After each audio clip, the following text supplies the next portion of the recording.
Welcome back to another episode of Mental Health Monday. Here with my boy Cortez. What up, Jim Papi? What's going on, gang? I am coolin', man. How you doing, bro? I'm good, man. Still black, still beautiful. Can't complain. You know the vibe. Okay. Tell me a bit about the brand that you've built, man. It's built on gin.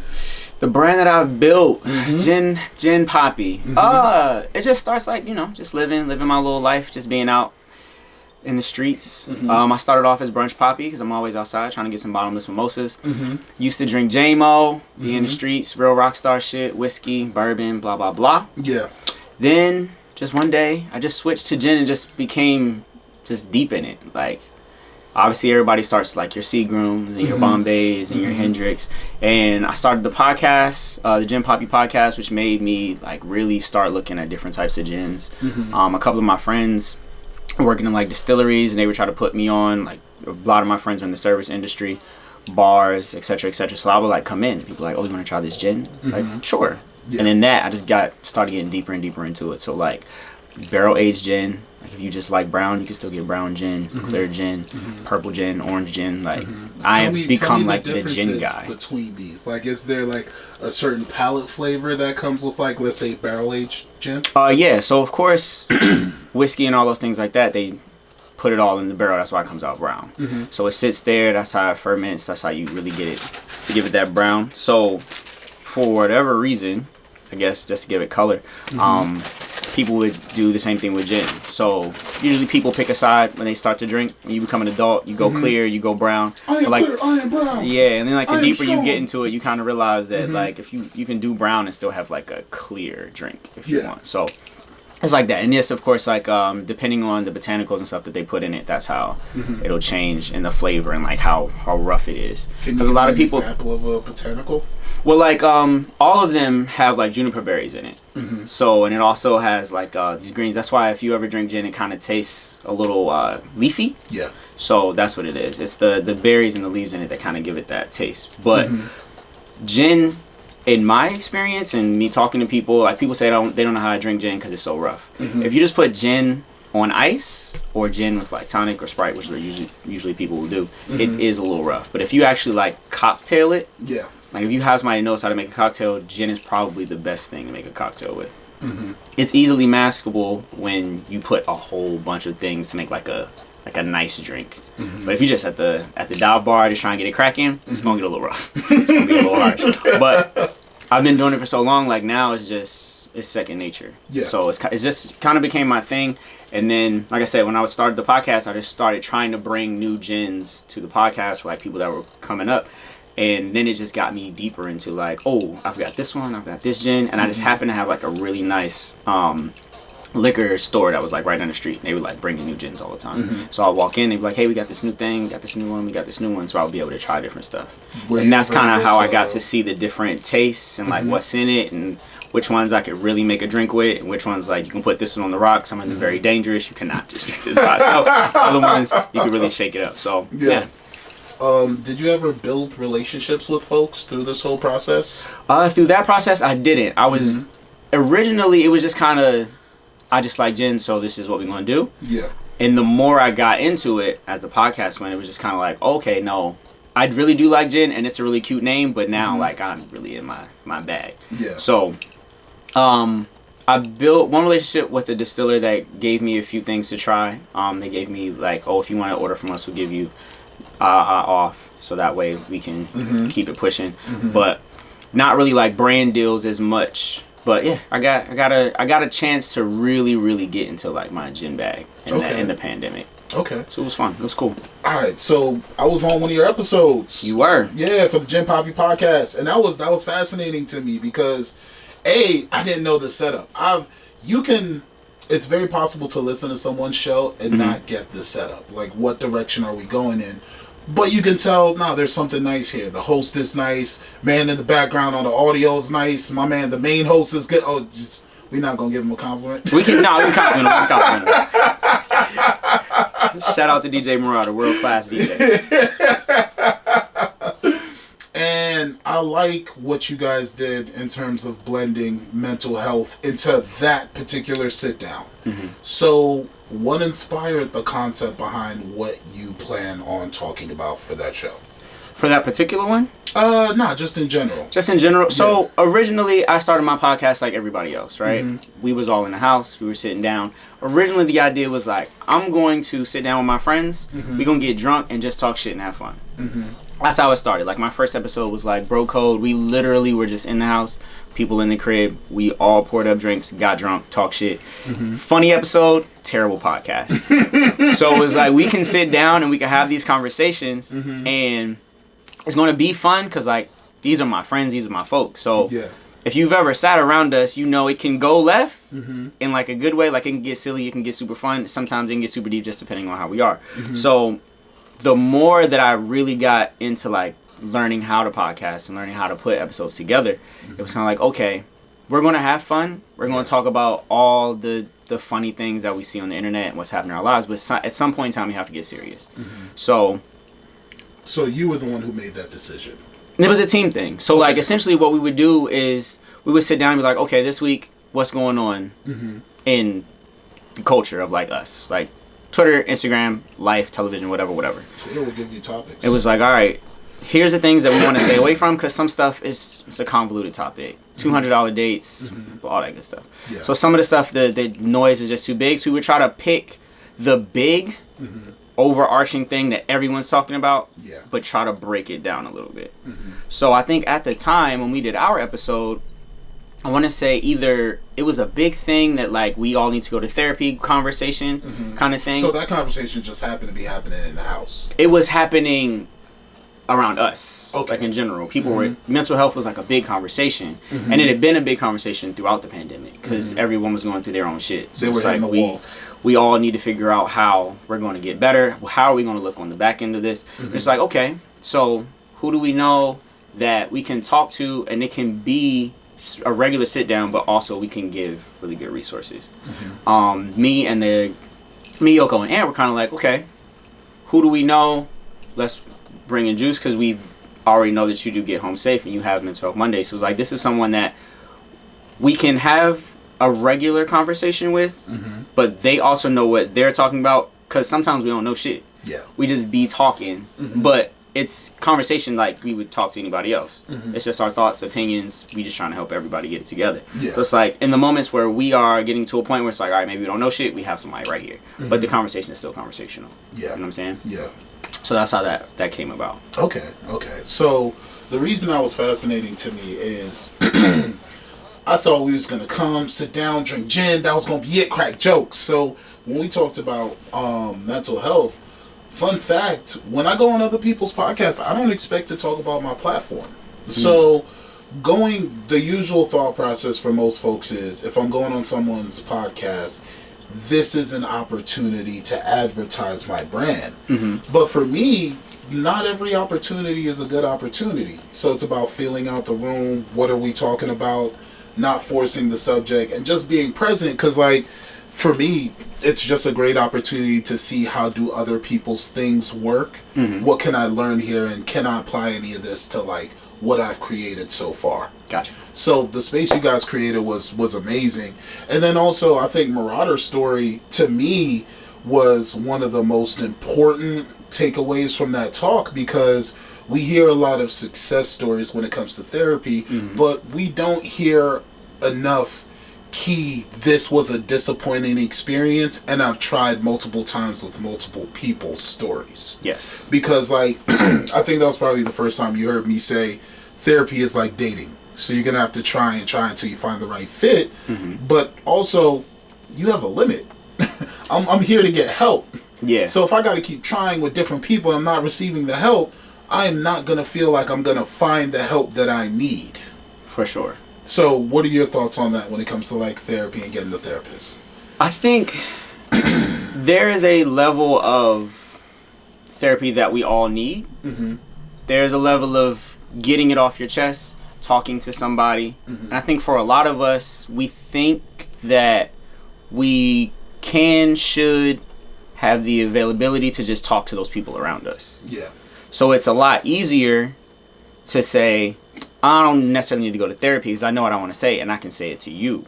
You know me. I know you have a shoulder to lean on, ear that can hear me. Why do I want to go to a stranger all of my skeletons. Yeah. So I think for a lot of us, therapy is good in concept. Like we hear it, it helps people. Yeah. But I think in action it's kind of like, but who am I going to find that I can sit down, look across from them, and I know every time I say something, you know, we always see on television, they in the pad, they writing it down. Yeah. So it's a level of like, I really want to do this thing, but I don't want to feel judged by a stranger. I feel like I have somebody by me. And it's interesting because before we did our episode, I did an episode with another friend of ours, also overarching conversation, who do black men vent to, was like a big conversation. We had our conversation and we realized like we don't talk to anybody. Yeah. Not because we don't think that we can, just because we don't. Yeah. So I think for some people it's very much like therapy could help if you don't want to put that burden on people's shoulders that are close to you. Yeah. Because you know, some days they could be going through some shit. You going through something, I don't want to take all my bags off and put it on your shoulder, and now you're bogged down with my stuff. Now you got 2 bags. Now you got 2 bags. I got my bag off my shoulder, but now you holding both of our bags. And then the cycle kind of continues. So now you're going to take your 2 bags, you can put it on somebody else, and now we're all down. So I think in the situation that Marauder was talking about, where you try and try and try, this might necessarily not be the avenue that you need to take. You can still very much work on your mental health and work on the things that you need to work on. Maybe therapy just isn't how you do it. Yeah. You know what I'm saying? There's more than one way to skin a cat. But I think for the most part, right now, everyone is pushing everyone to therapy. And I think that it is good that he at least tried to get in, find the person. But if it doesn't work for you, or you can't find it, you can always take a step back. Try to find a different avenue, and then maybe go back to it later. Like maybe you find somebody, but like you said, just trying to beat it over the head. Like, all right, this didn't work. Let me go to another one. All right, this one didn't work. Let me go to another one. Because all that's doing, it's only messing you up even more. Like, all I want to do is find help, and no one can help me, and that too can start to bog you down. Yeah, and then also that affects the way that you digest the experience when it comes to finally finding a therapist. Indeed. Because you don't want the thought of how long is this going to work out. Yeah. When you're in a session. You don't want the thought process of, okay, if I find someone and we work out and we break up, because that's how people feel now when they find the right therapist. How long is it going to take me to find someone who's another right match for me after going through the process of being single in these streets without a therapist? Yeah. You feel what I'm saying? So, like, and for that situation and that story itself, I'm probably going to put the link, if you guys got it on YouTube, I'm going to put the link in the bio for when this interview comes out. I think after I had that, I had to make sure to reach out to my therapist and say, hey, if there are therapists who are not doing the process of therapy correctly, like it is, because that's considered abuse. If I'm sitting in a therapy session and my therapist is like looking at the clock every 5 minutes for me to get the hell out of here, that's abusive. If I'm sitting in a therapy session and the therapist is more interested in me being a tour DJ and who I've met versus my actual problems and why I'm here, that's an issue. If I'm sitting in a therapy session and the black woman who, in my mind, a lot of people on the timeline have said, oh, I need a black therapist, I need a black woman therapist, and she's inciting that men ain't shit in the therapy session, that's some abusive shit. So, like, and I remember that very key, like, those 3 points. I was just like, damn, I wouldn't fuck with anybody after that, bruh. You know what I'm saying? Like, all I want to do is get help. Y'all are worried about all the wrong things right now. Yeah, and I'm just trying to grow. So, in terms of your, I don't even want to say situation, your experience when it comes to life, are there any struggles that you've had to go through coming up to this point before the business of Gin Papi Podcast that you may deal with now to this point? I think for me, as far as I've always been very much like I keep all of my stuff to myself, and obviously I've learned over time that that's not the best avenue. Yeah. But because I've done it for so long, I've also learned to not burden myself with it. What does not burdening yourself look like? Sometimes you are going through something, you go, I don't really want to put it on anybody else. So you put it all on yourself, and you kind of dig a hole. Like you're just trying to figure it out all by yourself. Digging the hole deeper and deeper and deeper. Yeah. I've learned to use, like, I'm using the moments to reflect and figure out what is going right, what is going wrong, and how can I navigate through it, instead of just always just holding it in. Like, I'm still going to talk it out. It might not be with the person, it might not be with the therapist, but if I know I'm going through something and I need to workshop it. Very much writing it down, speaking it out loud, just trying to get through the problem and figuring out how to navigate through it, as opposed to just holding it all in and being like, I've got this thing that I want to tell somebody, but I don't want to put it on anybody else. So for you, readjusting has been, how can I outsource this feeling and put it somewhere else that's not just me? Yeah. So for a long time, like, the podcast definitely helped a little bit if it was things I was going through. For a long time, I was an artist, so that was kind of my thing. Yeah. So it's like when I'm going through something, I have an outlet. Just let it all out. Yeah. And this can also be used for if somebody else happens to be going through it. Now we're connected this way. So when I wasn't doing music though, or I had something that was too deep that I thought is way too deep for the intro, this isn't for y'all. Yeah. It's still writing it down, talking it out with myself. Sometimes the man in the mirror is just as good as a therapist for me. Now I'm not getting the talk back necessarily, but I'm still getting it off my chest. Yeah. And then when I say it out loud, it kind of helps the wheels turn a little bit. Like, damn, I'm going through this thing. The more that I speak it, the more that I get it out of my system as not the burden, and now like it's out on the paper. All right, now we can plan it out. This thing is happening. All right, cool. This is how we're going to get out of this, and here's how we're not going to get back here again. Okay. So you set traps for yourself just in case you feel you're getting closer to like the older behavior, like, hey, recognize. So what's the process of building recognition look like for you? Like, could you give me some examples? I think for me, there's always there's a moment of like a breakthrough for me. And I know what it looks like now. Like before I would spiral a little bit. Describe spiraling to me. So like for me personally, I know when things like really, really bother me deep down, I would get all of the, I don't want to call it cliche, but like all the things that we hear about, right? So like, don't really eat, don't really sleep, my mind's just going. Now, I usually think a lot anyway, but I can see when the wheels are spinning a little too fast. Yeah. So sometimes I really have to stop myself like, okay, we're doing a lot. What's up? What's going on? And then that's when I can sit back and go, okay, let's be honest. Let me be honest with myself. This thing is bothering me. All right, let's work it out. Yeah. So I've learned now to recognize that moment before the spiral where I can stop myself and be like, okay, I'm about to go crazy. Let's slow down and figure out what's really going on. So what's the value of having a friend group or people close to you when that happens? I think the value for me is knowing that those people are available puts me at ease. Yeah. It's still very much, I don't want to put my bag on you, but knowing that I'm not alone. Yeah. And if this ever becomes too much, I know exactly who I can call. I know that I can bring you this bag and we can go through it together. I think that puts me at ease knowing that like I'm not alone. Because very much in my early years when I would kind of do my thing, it'd be like I don't even know who to talk to about this stuff. Yeah. And then I think as I built relationships over time, I learned that some of my friends have gone through the same things, do go through the same things. So just our regular back and forth conversations let me know if ever the burden gets too heavy, that's how we connect.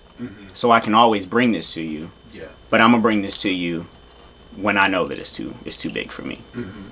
And I think also learning like seeing some of my friends also seeing my moments, like us being close, and them reaching out without me having to say anything.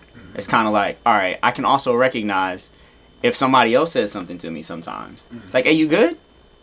Because naturally I'm going to say, yeah, I'm okay. Yeah.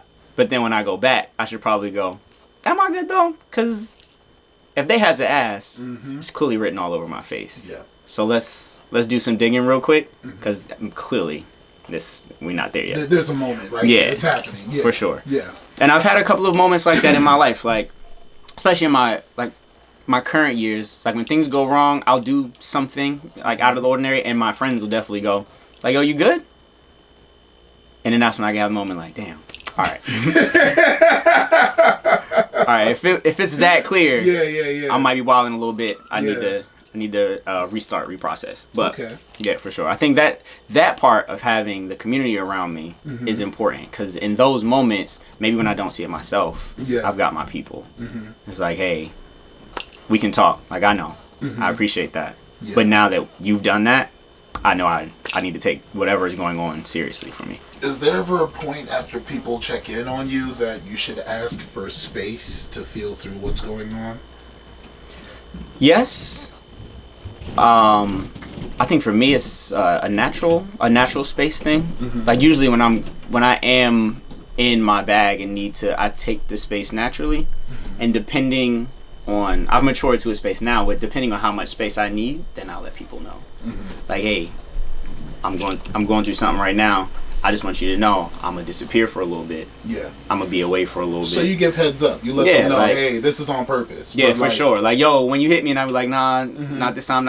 Like, it's mm-hmm. not because I don't fuck with you. It's not because I'm going through something right now. I'm just trying to work it out. But as soon as I'm back, I'm back. You know what I'm saying? So I think before I would just disappear. Mm-hmm. Like, people would check on me, I just wouldn't respond. Like, I'm working on me. I'm gonna get back to y'all. Mm-hmm. But now I've learned over time, just like, all right, I can go through something, I can take the space, and just for not even the kindness, but just the respect of the people around me, so they don't see me gone, mm-hmm. and now they start to spin. Like, oh, my friend is going through something. Mm-hmm. You don't have to do that. So that happens where other people spin after your spin. Yeah, for sure. Like, especially people that care about you, if they are checking in or they're trying to spend time, and now you just start to distance yourself, mm-hmm. now those people, their brain starts to turn like, damn, Juice my guy, every time I call him he don't want to hang out no more. Mm-hmm. So now they're spent for it, maybe have nothing to do with how you feel about them, but now their head is spinning. Now they going, like, now they think they got a problem, so now you just put something in their bag that's not even really a problem. Mm-hmm. When like a simple like, yo, I'm going through something, I'm gonna get back to you. It's like, all right, cool. Yeah. But also in that moment, people have to respect the space. Can you tell me a story where you became aware of other people spinning off your spin? Oh yeah, like my entire 15 to 25. Word? Yeah. Is there a particular story that sticks with you when you think about, okay, I may have to move differently when this happens? Literally all of them. It's not even really a specific thing as much as like that's just how I would move. Mm-hmm. So I'm going through something, boom, I'm out. I don't tweet, I don't Instagram, I don't talk, I don't text. I'm out of here. Mm-hmm. So many times in friendships, relationships, people be like, you can't just do that. Yeah. Like, bro, I'm working on me over here. Like, you good over there. Like, what I was going through had nothing to do with you. Yeah. But it would be like, no, you don't understand. Like, I'm worried about you. Mm-hmm. And that's from just friends of mine to my parents to, like, people I was dating. Like, oh, parents, too. Like, you just can't. Yeah, like, you just can't dip. Because we don't know what's going on. Anything could happen. Mm-hmm. You have to understand. Like, I don't necessarily want to come smother you. Yeah. But also, I'm trying to hit you, you not. It's like nothing. Mm-hmm. Like if you text somebody, they just leave you on red, and you text again, they just leave you on red. You text again, leave me like, bro, what's up? Damn, so like, I see you seeing me. It's like you're just not going. Yeah. Yeah, and especially like if it's normal for us to kiki and go back and forth, and then just one day it's just gone. It's just not there. Yeah.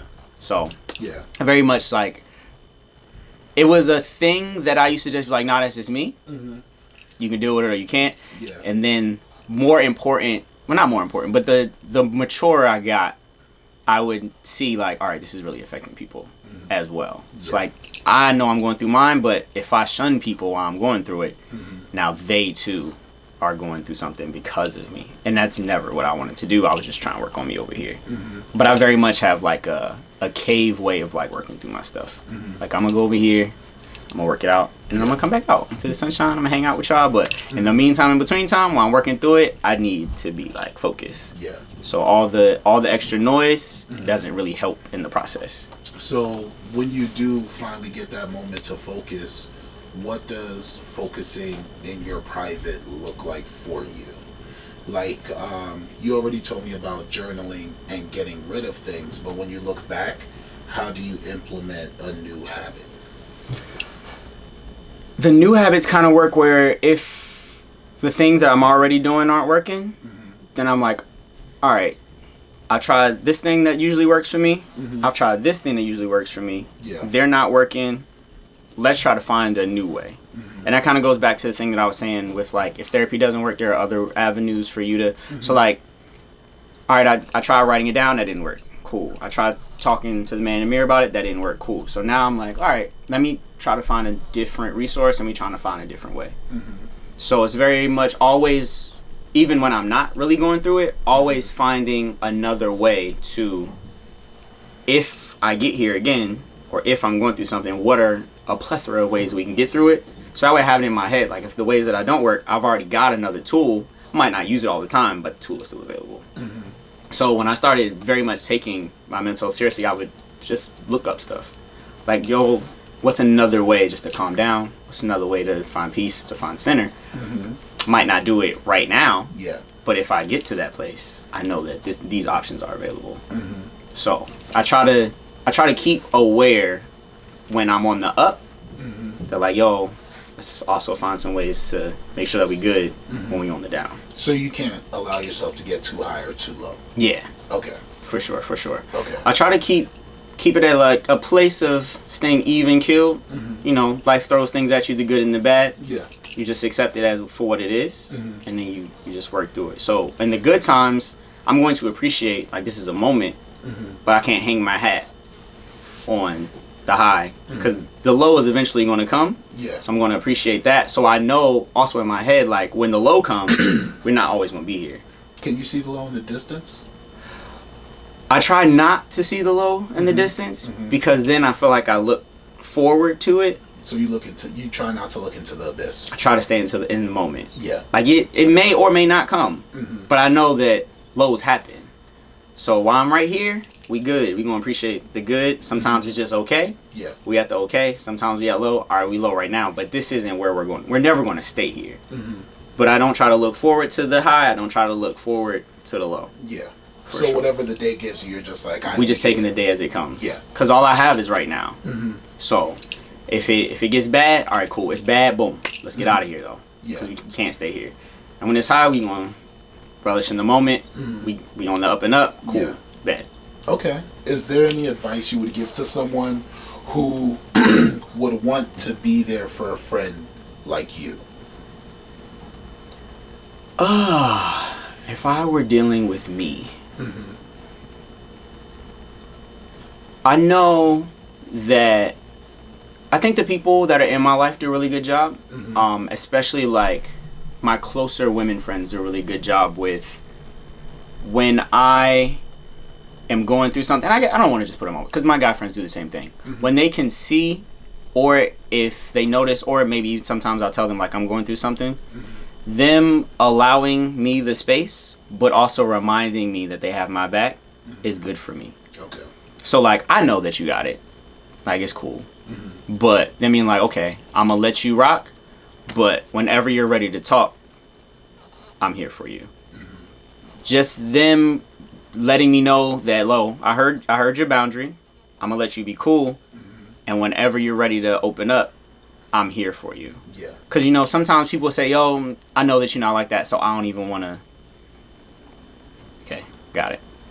Like, it very much lets me know that you still here for me. I know that. You know that. But just hearing it gives me a sense of relief. Like, all right, if this gets too heavy, I know I can bring it to you. Because like I said, my whole thing is burden. Like, I don't want to burden you with my stuff. So when people like, yo, I've done the push-ups, I've lifted the weights, I'm ready to hold it down. If you want to give it to me, that makes you feel a lot better. But I'm not going to try to take the weight off you. Yeah. So I would say if you're dealing with someone like myself that likes to go into the cave mode when I'm working through it, it's like, yo, I'm out here whenever you're ready to come out, but I know that you need to go in there and work on it. Yeah. And I'm going to allow you that time. So I think it's just it's like anything. You don't want to pressure someone into the situation. You want them to come to you when they want to come to you. So just letting people know that, all right, whenever you're ready, I got you, but I'm going to let you do you in the meantime. Yeah. How does one who owns an alcohol brand balance mental health and alcohol? Like, what does that look like? It's a slippery slope, I think. Okay. Always when you're mixing things that are used to numb the pain, it's weird. It's a weird balance that you have to find. And this is what I do in my spare time to enjoy the moments, as opposed to like I'm using this to numb the pain. Is that why you're so big on flavors? No, not necessarily. As far as the gin part goes, like that's just something that I enjoy. So when I sit, like I said, I sit with my friends. That's kind of what we do. We sit at the kitchen table. We enjoy drinks and just talk shit. A great kitchen table, so, by the way. Thank you. Yes, great kitchen so table. Very much. It's more of like, I use, in that particular space, I use the alcohol to loosen the room. Yeah. So we can have just regular conversations that we would have. Because, as you know, when you put somebody somewhere and you put a mic in front of them, or you put a camera in front of them, or a light in front of them, like, a part of you kind of tenses up a little bit. Because, like, okay, I'm in the hot seat. The drink is just there to, like, yo, you can sip this, you can relax, and you can feel like, yo, we just kicking it. Like, we just in here just shooting the shit. Yeah. Everything here is just to capture the moment, but I don't need you to create the moment. Like, I don't need you to be in here and say nothing crazy, but I also want you to feel like we just in here and it's just us. Yeah. So very much, like, I've seen podcasts that have moments, and when I was doing the podcast, I never had to have this conversation, which I appreciate. Podcasts have moments where they are looking for this hot moment, or someone tries to create the moment. Conflict. Just to have it, though. Yeah. Like, I never wanted anyone to come in and think that you need to create a moment.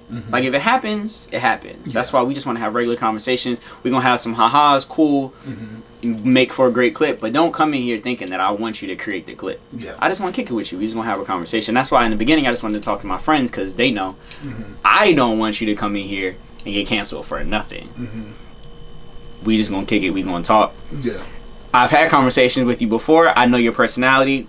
Something's going to make the clip for us, just because that's who you are, that's who we are, because we just the homies having a conversation. Yeah. So the gin part is just like, yo, we just about to sit down. We might craft a cocktail. You might have some sips or whatever, just to we just calm the room. Everybody just feel like we at home. Yeah. We just chilling. Yeah. Because that even though it's not a stage, when the mic is hot, you still get the fright a little bit. Yeah. So yeah. Is there value in folks having media training before coming on to that type of show? I think you don't necessarily have to have media training per se. I think everyone has, in the back of their head, they have a little bit of like, yo, this is what I can say, this is what I can't say. Oh, that's a little crazy. Maybe I could really yeah. You have that internal filter. So I don't think you necessarily need media training, but you do have to have a common sense of like, let me not go too far. But I think the too far usually happens when people are, again, trying to create a moment. Like, you probably wouldn't say this in our regular conversation. Yeah. You're trying too hard to create a moment. We're like, if you just sitting there just having a conversation, it's gonna be all good. Yeah. I think media training is more for like interviews, because in interviews you could say the wrong thing that really wasn't that crazy. Yeah. It was just because we're working on this thing or we're working with these people, you can't say that. It's more the small details of a conversation, as opposed to we're a free-form conversation. There's nothing that you can say here that would get you in trouble here that wouldn't get you in trouble if the cameras weren't on and the mics weren't hot. Yeah. As opposed to like if we were a platform where we're interviewing people and then like we were talking about earlier, like, oh, I don't want any whiskey. Like, oh, because I'm a brand, you can't have whiskey. Oh, we're not going to talk about whiskey. It's the little things in those type of conversations where when freeform conversation, we all good. Okay. If you wild, you was wild regardless of the situation. Like this isn't a brand thing. He was just waiting to go crazy. You was just waiting to say something wild. Yeah. But yeah. All right, so I want to touch back one other thing, because I found it fascinating. I never asked about the house, people inquiring about therapy or anything else. So since that interview back in, we did the interview, was that 2021 or 2020 that we did the interview? 2021. Okay, in 2021 when we did that interview, did anybody else ever inquire about either a wellness or getting therapy since we had that sit down, or like seeking out different resources? People in the house, no. People did after the episode. Okay. So a lot of it was, who is that? What do they do? And that's when, like, I could tell them about the events and things, but that's when they kind of slowed down. But also was like, oh yeah, because also it's people that, most of the listeners are people that know me already. Yeah. And we had been in those spots and we had done those things. It was like, oh, I once told you about this thing that was going on over here. That's what that was. That's what I was talking about. Yeah. So there's conversations like that, and the story that Ann told, a couple people came back and was like, oh, that's how I feel. I feel like I can't find my person. And because also we've had those conversations in real life. Yeah. Like one of my really good friends was talking about when she was looking for a therapist. It didn't necessarily go so far left with her, but it was very much like I was trying to find people. I found a couple, but we didn't connect. Yeah. So it wasn't that they necessarily did anything wrong. It just was like, but I didn't feel comfortable in the space. Getting therapy is terrifying. I definitely found someone, but I don't think that they were my person. I tell folks it's terrifying. Like, as someone who like tells folks to get therapy, I reach out to therapists like every 3 months or so just to see what's the community giving. So like, what is that process for the person who I'm telling, hey, go get therapy? What is that process going to look like for them through these different platforms like BetterHelp or any of these other apps, or reaching out to a hospital, or going through Medicaid and Medicare? What does that therapy experience look like? Because like, getting therapy and finally getting to the therapist, you might have to go through loops. Do you have insurance? How much is this going to cost? Can I budget this? So for my platform, in terms of Get Home Safe and what we've created, I give you guys advice not to not get therapy, but just so you can start working on yourselves now, or have an idea of what you may need to work on, or does this relate to you? And internally, you guys get to sit down at home and look into yourself and be like, damn, that nigga Juice got me. You feel what I'm saying? Gotcha. Like, oh, he got me. Right? And then like, you gotta pick up the phone and make the call. So for example, on the website on Get Home Safe, I have free therapy resources for folks. And if you click on it, those are low budget therapy resources if anybody wanted to go find a therapist or have a more affordable form of therapy for them. And it's like $15, $20 tops. So all you got to worry about is the Uber if you don't drive, or getting there and seeing, hey, is this a good fit for me? Got it. Is it white people? Is it black people? Is it Asian people? Maybe some Spanish. Oh, goddamn. Maybe some Spanish. You feel what I'm saying? And then it's like, I just want folks to either find the right fit, and if not find the right fit, at least have the resources. Because as you and I know, being black, we start with, do we even have the resources before anything else? For sure. And like, even with us now being a part of this generation that we're coming across money, as quick as we get the money is as quick as it goes. Cool, that check goes crazy. Yeah. And it's like, it comes in, you're like, we're just talking about the taxes. The taxes. Before the bills and everything else. Yeah. So platform wise, I just want to figure out, how do I streamline this experience of therapy for folks? And how do I get you guys in front of those people? Yeah. So like, doing campaigns, photo shoots, content creation, having these interviews. I hope the right person comes across your interview and says, you know what? I was once Cortez. Let me reach out to him to see what he did. And then maybe reach out to Juice or reach out to someone else. Gotcha. Because there's value in your existence. To me, there's value in your existence before any of this other shit. So I'm just like, oh no, this is dope. You made that podcast. I was like, nah, bring that man on. Have him come talk. Let them know what he did. And then like, I think you have great habits, and I've seen you grow. Oh, me? Yeah, no, I've seen you grow. Come on, gang. No, I'm dead ass. I've seen you grow. So, like, I'm proud of what you decided to do with your platform. Because I tell people, just because you built something doesn't mean you need to be honest. You just need to have built the thing. Nah, for sure. So, when it comes to the Gin Papi podcast, what value do you bring to the community? Well, I'm out of the community now. Okay. I think... You took a break or you wrapped it up? I'm still trying to figure it out. Because I think I'm in a place where, you know, you create something, and a lot of people have created something, so you think you got lost in the space. Yeah. But we talked about this before, like, everybody didn't create the thing you created. Yeah. We all had the podcast, but your perspective, your podcast isn't what everybody else created. So there's a balance that I'm trying to find in, like, I want to do this thing that I know is like the thing, but I also want to do it my way and the right way. that balance is really hard to find though, because of the convoluted space that I'm in and the way that people are handling their versions of it. It's like, how do I break through? Because I'm doing the thing, but if you don't actually click, I look like the rest of them. So breaking through the noise part is the part that I'm stuck at right now, or the part that I'm trying to figure out. But to answer the question, what I brought to it at the time and what I want to bring to it if I ever get back into it was, like I said, we were joking with the podcast in the beginning. We were just trying to shoot the shit. Yeah. The more that I realized, oh wait, people are listening to me. People are paying attention to me. It's like the Spider-Man thing. Like, oh, I got responsibility for real now. So like I can use this platform to actually talk to people, actually help people. Now we can still joke. We can still have fun. Yeah. But we can still have these conversations that we are all having.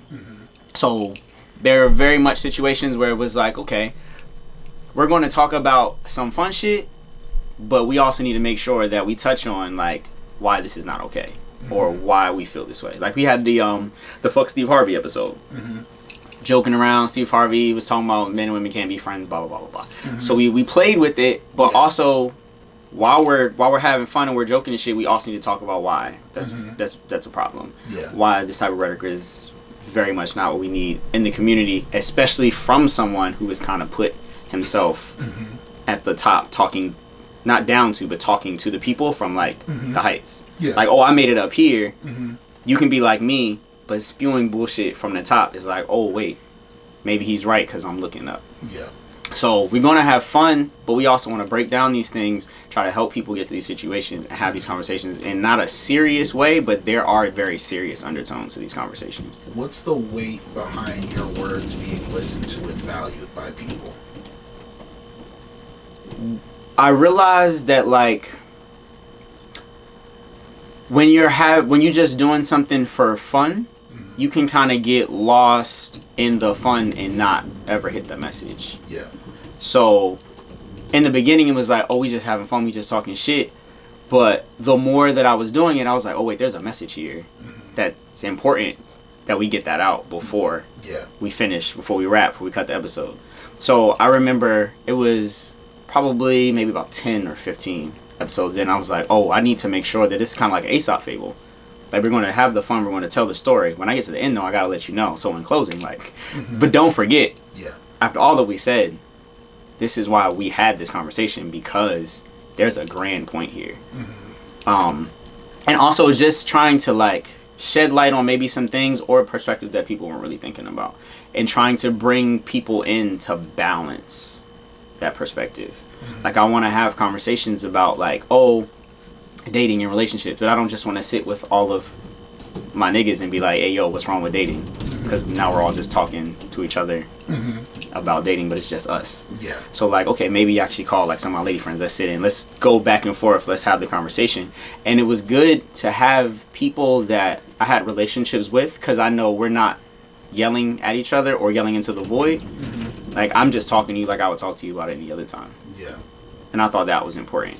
Because, like, sometimes we can very much get into, like, a debate where we're just butting heads and not trying to fix the problem. So, it was little things like that I realized, like, oh, I'm actually saying stuff in these. Like, it's not just us sipping and talking shit. Like, there are actually points in here. And I need to make sure that I highlight those points. And if people are hearing, I need to make sure that these points are made clear. So I can't just be on bullshit. I actually need to. That's right. Yeah, so. Did you ever have to purposely learn to see the other person's perspective? I don't think I had to, because that's kind of how I try to live my life on a day-to-day. Yeah. I'm very much, I have my idea of it, but I'm going to try to see the other side as well. And if you bring me something, whether I agree or disagree, like I'm not necessarily going to be the devil's advocate, but I will still very much be like, hey, we can't all lean to one side. Are we looking at it from this side as well? Yeah. So whether it's right or wrong, you don't necessarily have to say I'm with you, but can I see where you're coming from a little bit? All right, maybe. So it's very much like a let me hear you out. I might not stand on that side, but let me hear you out, see what you have to say. Yeah. Because I already had that in my nature, I think it made it a lot easier in podcasting, and just talking to people, because when I'm in the room and everybody's going back and forth, I can help both try to see the point. It was easier for me to host as not picking a side and being like, oh yeah, my guests are wrong, or oh yeah, my co-hosts are correct. It was like, that was a good point. Yeah. Just the I get it. That was kind of, come on, yo. Yeah. So, I think that helped me a lot in my hosting podcast when I'm bringing people on that I know are for sure not on the same side. So it's like, okay, I kind of see where you're coming from, but also, come on, we can't ignore this. We can't ignore that. Do you ever see yourself bringing what you've learned from the podcast side of things into your real life when it comes to the conversations and striking a balance? I think that it was the other way. Okay. I very much brought my real life to the podcast, and I think that's what made it easy for me, because I'm just in here being myself. Yeah. That's why I started the podcast. That's why people told me to start the podcast. So it's like when I'm in the room and I'm in my bag, this is how I just handle the table. Yeah. Like I just be at the table like, hey, what you think about? Start the conversation. And now I'm just moving the pieces around. Yeah. So I think I brought that to the podcast as opposed to the podcast outside. Now there were times where it was like I was using the podcast as an avenue for something that was going on in my real life. So it was like, okay, cool, I heard y'all. Now I'm gonna go out here and use what we talked about. What we talked about in my real life. But as far as like how I handle the conversations and how I handle situations and people, I think it was the opposite. Like I'm coming in here as Cortez, Gin Papi, and this is how I usually handle it. Now we just flip the mics on. Okay. Now let's talk about it. Is there an anxiety that comes with stopping something that you've put so much momentum into? Yeah. You get to a place where I think I'm trying to figure out, I did this thing and I know that I liked it. Yeah. But sometimes things do come to an end for something else to happen. And I think at that middle point, it's very much like, did I stop too early or did I stop right on time? Or should I not have stopped at all? Okay. But that also goes back to what I was telling you about keeping it even. Like I try to, even when I think back on it, like when I miss it or I'm like, or a picture pops up like, oh yeah, I did that. It's never like, oh, I got to start it back up, or oh, I failed it. It was just like, okay, we had this moment. I don't know when we're going to get to the other side, but when we get there, we'll be ready for it. Something will happen where I'll know like, okay, I need to do this again, or I need to bring it back, or just be like, okay, we did that. We had a great run. Did what we had to do. People got their enjoyment out of it. I met some cool people doing it, so I can leave it at, that was the good. Yeah. I've got all the good. It worked out, and I'm content in that. I'm cool with that. Do you ever see yourself doing more work on the production side of shows? Absolutely not. Tell me why. No. I don't. That was such a quick no. Absolutely no. Not in my life or anyone else's. No. Yeah, but could you say why? No, because I 100% have like a control issue. So you said you have a control issue? I do. So like if I produced it, if in my head I had the vision and then I give it to somebody else and they don't paint the picture the way that I painted the picture. It's like, bro, did you miss what I just gave to you? And I know that would eat me inside, and I don't want to take that out on somebody else because they are doing the best that they can do with the product that I was like, oh, I had this idea, cool.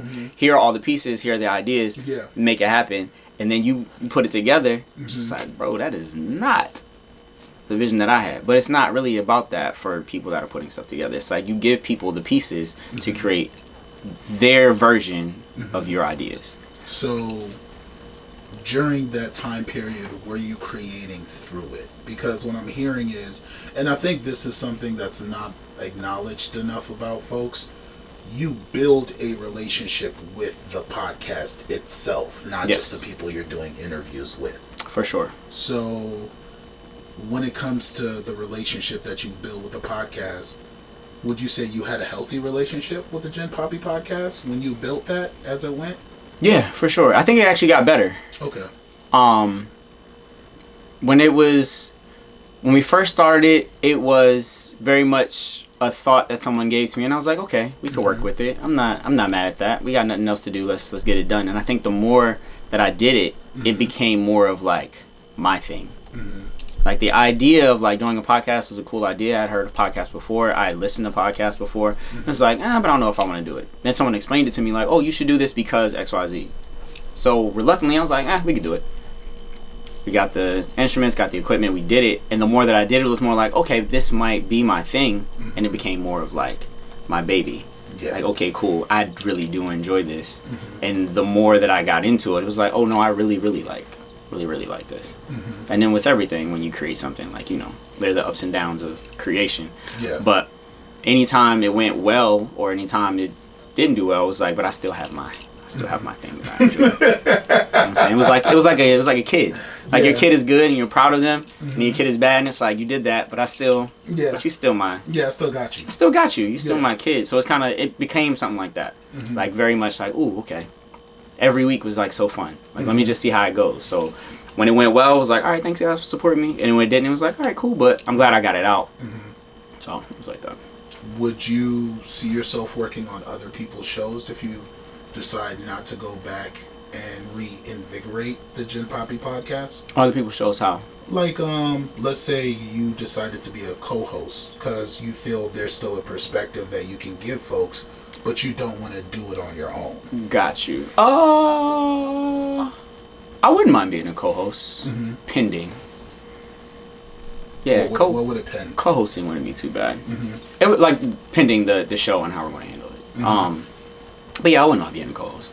If I enjoyed the content that was being created and I thought that I would fit the space, then I wouldn't mind being a co-host. But it's the thing about finding that is you gotta do it first. And it was like you said earlier about who you want to work with. Yeah, it's like I really gotta do the homework on, will I really fit here, or are you just looking to fill the seat? Yeah, because there are also people where it's like, I just want to fill the seat, but I'm still gonna be the guy.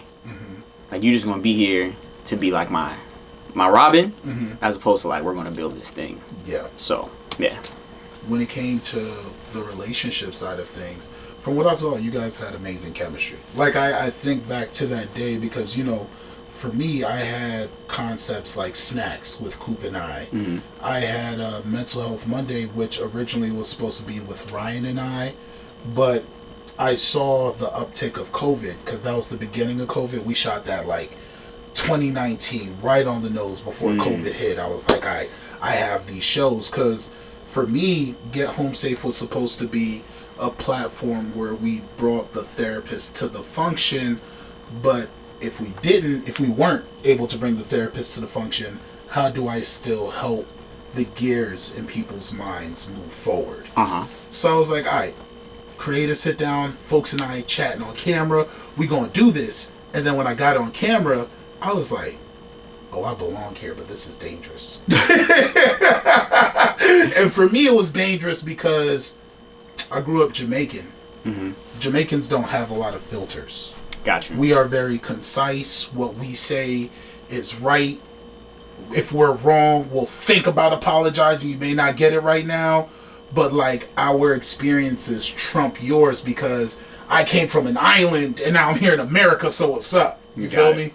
So, and there were some special moments, but I came to realize I was only doing sit downs with therapists.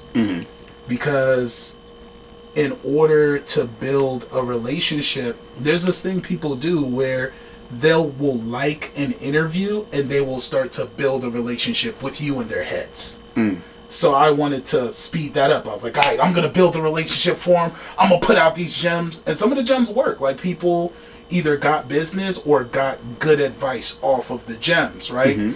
But then the other side of that was, if you're not creating anything, folks would be like, yo, so where's my next fix? Got it. And when it came to next fix, I'm like, yo, we in a pandemic, baby.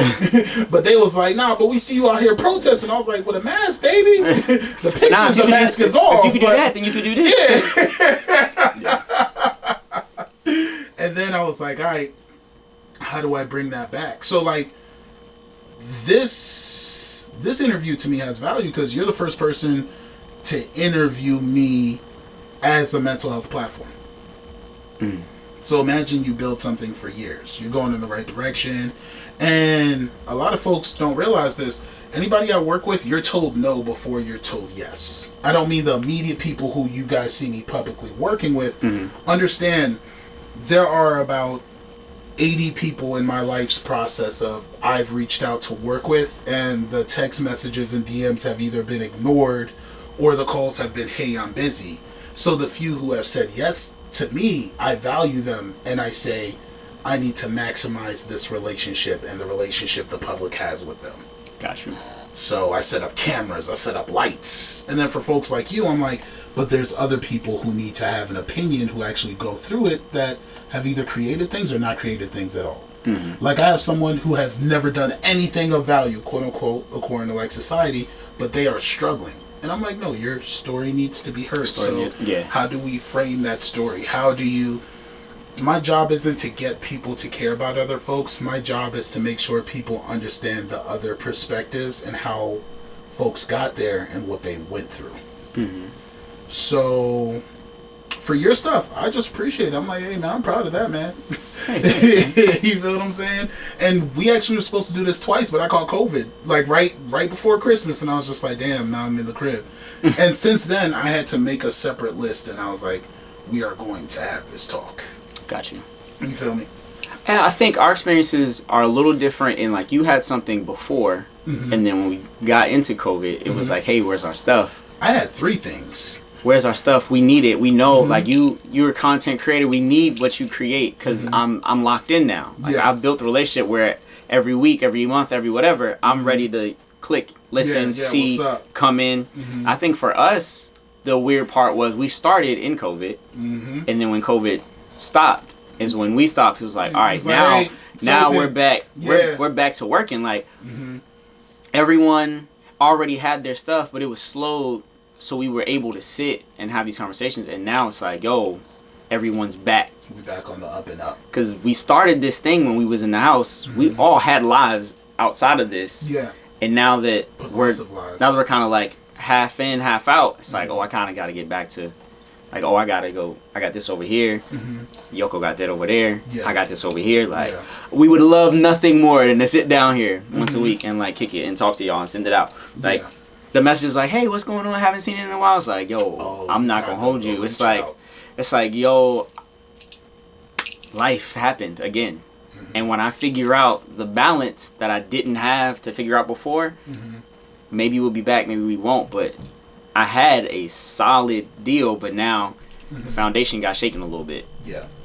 But I do appreciate the people that definitely reached out, because it wasn't like, yo, I need it, but it was more like, yo, just everything good. Like, y'all cool. Like, oh, nah. Like, nah, we all Gucci. It's just life is lifing, you know what I'm saying? Mm-hmm. And when life gets a little easier, or like we can get on any type of regular schedule, mm-hmm. then we'll get back to y'all. Do you place value on the check-in? Like, what's the appreciation of people reaching out to see what's going on with you? General check-ins, I do appreciate. Mm-hmm. The check-ins I'm talking about right now, I appreciate a little more because these people were not in my life before. Yeah. Like, these aren't my friends. These aren't these are people that I met through them hearing me mm-hmm. on a week to week. Yeah. So it's like, oh, I was really doing something. Because it's kind of like the first time, like when you're an artist, the very first time that you like do a show in front of your friends, like it's great. But also it's like, I'm glad that y'all showed up. But the first time that like the stranger is like, oh my God, I love you. It's like, oh. Like, oh, I made it. And then the first time you get 10, you get 20, and you like, like that first moment where like the people that don't know you as a person mm-hmm. sing back to you or praise you on what you're doing. It's just kind of like, it's a different feeling knowing that this thing that I created is really reaching outside of mm-hmm. my network. Yeah. So I think that those check-ins were beautiful for me. It was like, oh, we made this relationship mm-hmm. through this thing that I started, and you really did fuck with it. Yeah. Enough to be like, hey, I'm waiting. What's happening? Mm-hmm. And then not even being abrasive about it. Like, if I told them that I would never do it again, I'm sure that they wouldn't have been like, no, what do you mean? It was just kind of like, oh, I was just... Yeah. I appreciate what you did. Yeah. I've learned to say thank you early on. Like, I met some folks who are like fuck with heavy, who are like stars in terms of like rappers, singers, and I've never thought to introduce myself. Oh, I'm so and so. I think in those opportunities, I usually think first, hey, I just want to say thank you for what you've done, and I just leave it at that. And like, you did that. Very simple. Just thank you. Great job. I appreciate it. I'll spin back. I'll spin the block on you one day. One day. I'll be back one day. But for right now, I just want you to know I appreciate all that you do, and you did that. Yeah. You be doing that, motherfucker. Yeah. So where can the people find you? Cortez Saves on Instagram. Yeah. Don't follow me on Twitter. I'll be wilding. Yeah. So let's just keep it light, little Instagram. But actually been real light on Twitter lately. Hey man, I've been trying to stay out of trouble. But if you want to follow me on Twitter, you know what I'm saying, it's a wild place, but Cortez Saves all the same. CortezSaves, cause who we saving? The people. Yeah. And everyone is calling me right now. You hot. What was I gonna say? Okay, what's one piece of advice you would give to someone who is trying to figure out how to communicate to others? I pull away differently.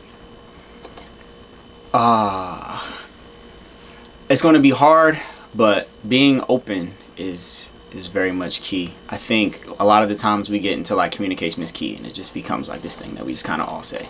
But the communication part is very important, especially with people that you care about and people that you know care about you, because if they are truly someone that cares about you, they will understand. And I think just being open with people like, yo, I love the fact that you want to be here for me. I love the fact that you want to smother me in love and hugs and kisses and all that. But that's not how I process, and that's not what I need right now. Yeah. And maybe you can even say like, yo, as soon as I figure it out and as soon as I feel better, by all means, you can shower me in all that love, shower me with all those hugs and kisses. But in this very moment, like, I'm working on the healing part, and then once I'm done with the healing, I'll be here for all of that. And that part will let me know that like I did well as well. Like, everyone wants to burst the confetti and pop the champagne. That can be my champagne moment. Like, I'm gonna go over here, I'm gonna get myself together, and then when I come out, my champagne moment can be the fact that I can be around all my friends and we can party and we can hug and we can share these moments of like, oh, I'm here for you, blah blah blah blah blah. But if you give me that too early, I could get stuck in the middle of the process. If you're smothering me before I get through it, I could think I got to the end, and really I got a lot more work to do in this moment. So I think if you're open with people, just letting them know that this is my process. Sometimes I'm going to back away. Sometimes I'm going to disappear. Or like I said, sometimes I'm going to go into the cave. I'm not going to be there forever. It has nothing to do with you. I'm going to be back. And when I come back, I hope that you're out here waiting for me. But you don't need to follow me in. You don't need to worry while I'm in there. Like, I'm going to be okay. I'm going to be out here. And when I come back, you know what I'm saying? I just want everything to be normal. I just want everybody to be good. One other question. Hit me. In case of emergencies, what's one piece of advice you would give to folks? Case of emergency, as like far when as you're the emergency. When I'm the emergency? Yeah. Or if you were the emergency. Like, they're in that focus of, I need to help my friend there. They need me. They need me. I've gone too far. Yeah. The communication part is still very much important. If I've told you I need my time, and it seems as if I'm stuck in here and I can't get out, you can still do the friendly check-in if you think that I may be in too deep. Like, hey, I know you said you needed your time. I know that's how you work. Are you sure you're okay? Because it's been a minute, or it seems like you're not in the best places. So then you can allow me to still, if I am gone too far, I now know that, like I said, sometimes my friends check on me and I go, oh wait, I've gone too far, or I need to work on it. Yeah. If you see it, you can still speak on it. Don't run in after me though. A quick little, hello, you okay in there? Let it bounce off the walls. So I can be like, nah, I'm good. I'm just still, it's taking a little longer than normal. Or this is how I'm doing a different process. It's going to take a little longer. Or, all right, maybe you're right. So then I can come out to you and be like, all right, okay, I kind of need the help. What does maybe you're right look and feel like? Sometimes we all think that we know the way. And we can get lost in the, I know me, so I'm right about me. Where it's like, okay, if someone is saying it to me, like, I might fight it a little bit. Like, nah, I know I got this. But your concern, your level of concern is now making me go, okay, maybe I don't got this. So you might be right. I'm not going to tell you you're right, I've lost it, but it's going to make me think again, like, okay, I thought I had this on my own. Maybe I don't. So maybe I should. Let me take a few steps back, or let me bring somebody in to help a little bit.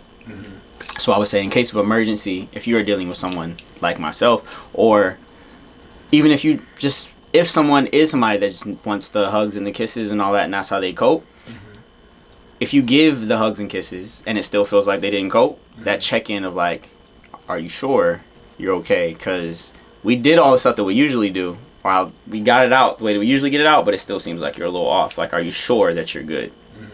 Just to like maybe hit the button like, all right, I thought I was good, and I am better, but maybe I didn't finish the process. Yeah. Maybe I need to talk it out or flesh it out a little more. So yeah. Okay, well, this has been another episode of Mental Health Monday with my boy Cortez. Appreciate you, bro. Of course, man. Anytime.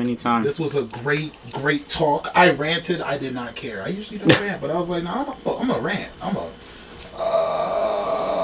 Okay, all right, bet. My bad, I just got a text. It's wild. They all on the phone today. Appreciate you. I'm going to see you guys next episode. Appreciate you for coming through. Peace.